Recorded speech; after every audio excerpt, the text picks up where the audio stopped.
క్రీస్తు కృప కనుగొంటినిప్పుడు ఘనుడు తన మహిమచే కాచి పెంచెను నన్ను ఘనమైన క్రీస్తు కృప కనుగొంటినిప్పుడు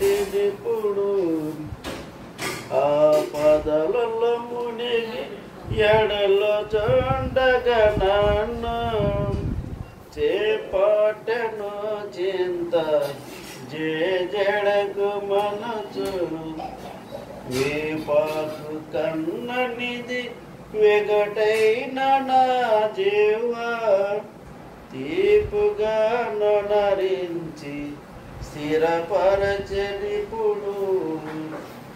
ఘనమైన క్రీస్తు కృప కనుగొంటినిప్పుడు ఘనమైన యాపదల కడలిలో బడి ఉన్న గనుడు నా దశ చూసి మనసు దోచుకొని కనికరము చే నిన్ను గరునిప్పుడే వెనుక చూడక తనదు వెంటరామనను ఘనమైన క్రీస్తు కృప కనుగొంటినిప్పుడు కుల గోత్రములు వీడి కుటిలాంబుగా దిగనాడి కొలబడ్డ చేపవలె వదలకని పలికెన్ సిలువపై నసువిచ్చి బలహీన మెడలించి వలవలను కన్నీరు వలపోసినాడు ఘనమైన క్రీస్తు కృప కనుగొంటినిప్పుడు పర్వతముపై ఘాటు పట్టణము వలనేను నూర్వినులకు వెలకు సాక్షిగా నీవుండి గర్వింపవలదనుసు గనుడు బోధించెన్ ఘనమైన క్రీస్తు కృప కనుగొంటినిప్పుడు. ఓకే. 31వ అధ్యాయము 13వ వచనం. వారి దుఃఖమునకు ప్రతిగా సంతోషమిచ్చి వారిని ఆదరించెదను. విచారమును కొట్టివేసి నేను వారికి ఆనందం కలుగజేసాను. వారి దుఃఖమునకు ప్రతిగా నేను సంతోషమిచ్చేదను అంటున్నాడు. 2 విచారమును కొట్టివేసి వారికి ఆనందము కలగజేసేదను. విశ్వాసి జీవితములో శ్రమలు సహజం. అందుకే యోబు అన్నాడు, దేవుని వలన మనం మేలులే కాదు, ఆయన పక్షమున శ్రమలు కూడా అనుభవించాలి అంటాడు. ఫిలిప్పీ పత్రిక 1వ అధ్యాయము ఆఖరి వచనంలో చదవాల్సిన పనిలేదు. క్రీస్తునందు విశ్వాసముంచుట మాత్రమే గాక ఆయన పక్షమున శ్రమపడుట మీకు అనుగ్రహింపబడెను అనే మాట మనం చూస్తాం. మన దేవుడు విచారమును కొట్టివేసి సంతోషాన్నిచ్చే దేవుడు, దుఃఖాన్ని పోగొట్టి ఆనందమిచ్చే దేవుడు. ఎస్తేరు గ్రంథములో శత్రువైన హామాను తన బల ప్రయోగం ఉపయోగించి దేవుని ప్రజలను ఉరి తీయుటకు శాసనం పుట్టించాడు.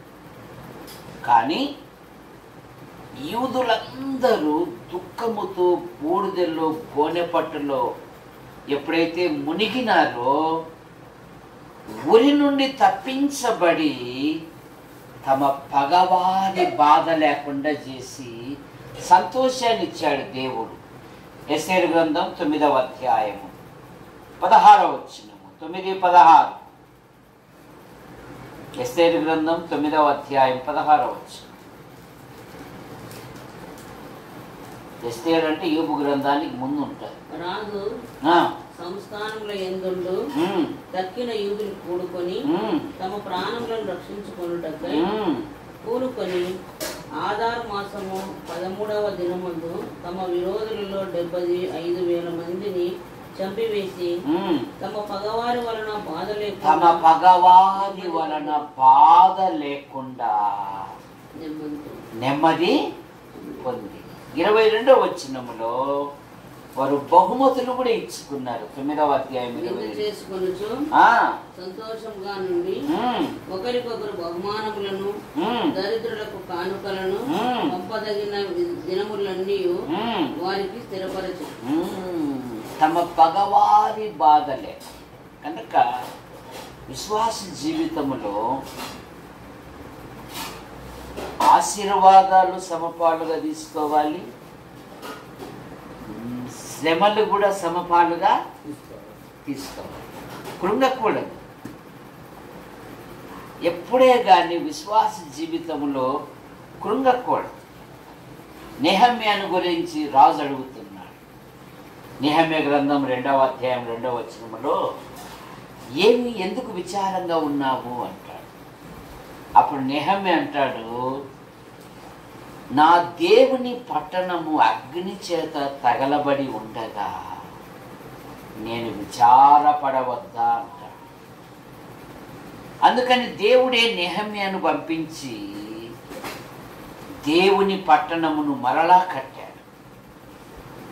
ఇక 3వ మాట 94వ కీర్తన 19వ వచనములో నా అంతరంగమందు విచారములు హెచ్చగా నీ గొప్ప ఆదరణ చదవాలి.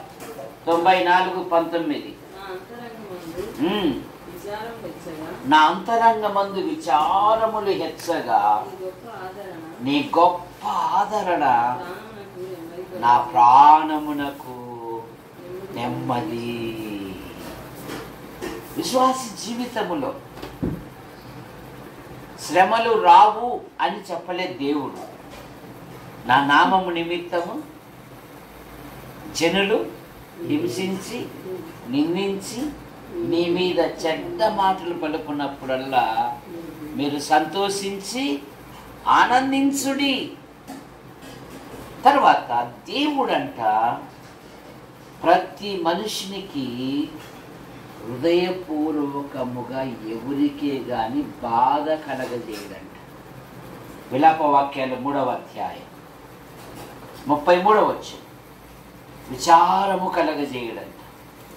3:33 ఇర్మియా గ్రంథం అయిపోయినాక ఏస్కేలుకు మధ్యలో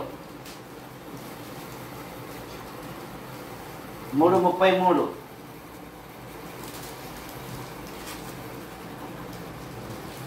చదవాలి. చిన్నయేసు గారు హృదయపూర్వకముగా ఆయన నరులకు విచారమునైనను బాధైనను కలగచేయడు. చూసారా, ఆయన హృదయపూర్వకముగా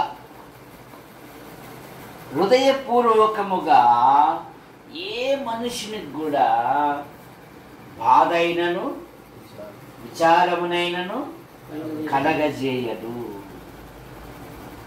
కనుక ఒక శ్రమ ఉంది అంటే దాని వెనకలో ఒక ఆశీర్వాదం ఉంది అని అర్థం.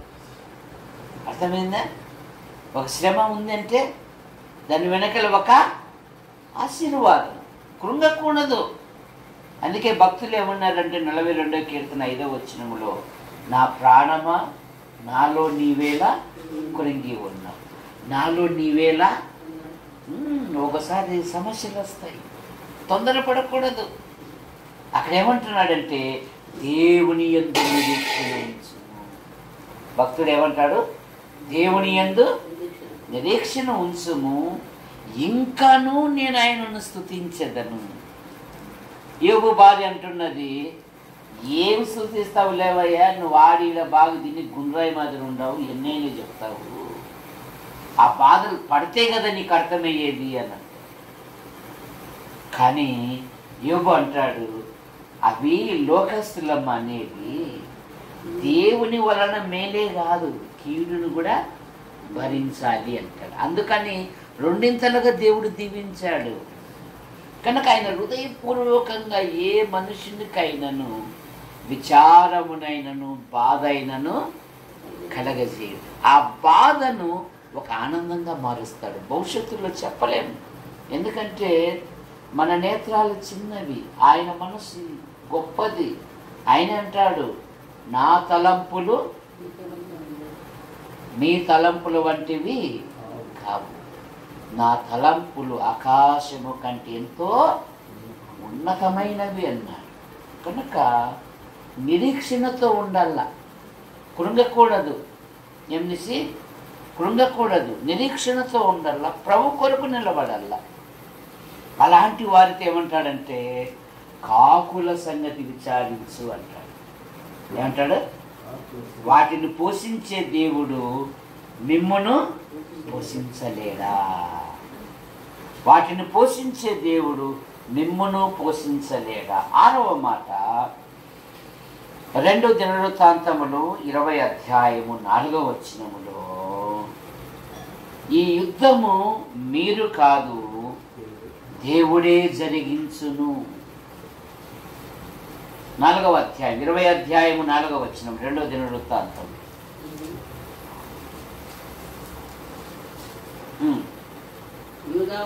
యూదావారు యెహోవా వలన సహాయము పొందుటకు కూడుకొనిది, యెహోవా యొద్ద విచారించుటకు. దేవుని మందిరానికి వచ్చారు. సమస్యను పరిష్కరించబడాలి అంటే దేవుని మందిరానికి రావాలి, దేవుని సంఘానికి రావాలి.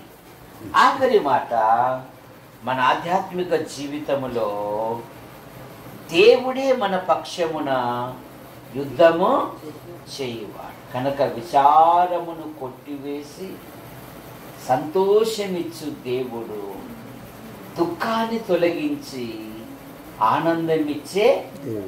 కనుక విశ్వాస జీవితములో ఏమి జరిగినను ప్రభును స్తుతించాలే కానీ, పాపా నేను బైబిల్ చదవను, నేను ప్రార్థన చేసుకోను, ఇదేంటి ఇది నా జీవితంలో లేని ఆశలు పుట్టించి ఇట్లయిపోయినానే అని కృంగకూడదు. దాని వెనకల ఒక గొప్ప మేలు దాచబడి ఉంటుంది. ఏం నిజమా? కనుక ధైర్యముతో దావీదును వెంబడించిన 600 మంది దావీదును అపార్థం చేసుకొని రాళ్ళు తీసుకున్నారు. కానీ అక్కడ ఏమని చదువుతాము? దావీదు తన దేవుడైన యెహోవాను బట్టి ధైర్యము తెచ్చుకొనెను. కనుక ఈ సమయంలో ఏం తెచ్చుకోవాలి? ధైర్యం తెచ్చుకోవాలి, కృంగకూడదు. చూడండి, 1 సమూయేలు గ్రంథం 30వ అధ్యాయము. వాళ్ళేమో అపార్థం చేసుకున్నారు. దావీదైతే దేవుని మీద నిరీక్షణతో ఉండి సమస్తము సంపాదించాడంట. 1 సమూయేలు గ్రంథం 30వ అధ్యాయము 6వ వచనము కానీ 7వ వచనం కానీ చూడండి. దావీదు తన దేవుడైన యెహోవాను బట్టి ధైర్యము నేనే వచ్చేసిన.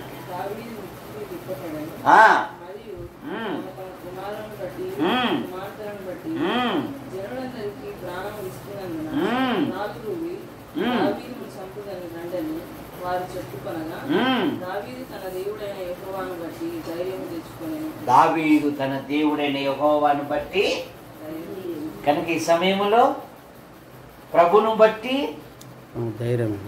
ధైర్యము తెచ్చుకోవాలి, కృంగకూడదు. ప్రభు నా భవిష్యత్తు ఏమిటి? రేపు ఆశ్చర్యకరంగా ఈ డిఎస్సిలో పాస్ అయినావు అనుకో, ఎంత ఆనందం. ఎందుకంటే కొరింథీ పత్రికలు ఏముందంటే, దేవుని పిల్లలకు ఆయన ఏమి దాచిపెట్టాడో మన కంటికి హృదయానికి ఎవరు అనుకున్నది ఎస్తేరు 127 సంస్థానములకు మహారాణి అవుతుందని తల్లిదండ్రులు కూలిపోయినది. మన రాయలసీమ భాషలో ఎదురైందని పొద్దున్న దీని మొహం కనపడే అసలుకు దీని పుట్టుకేమో ఇది పుడతానే తల్లిదండ్రులు మింగినారు కదా అని. కానీ ఎస్తేరు దైవ భయములు పెరిగింది. తన చిన్నాన్న పెంచుకున్నాడు.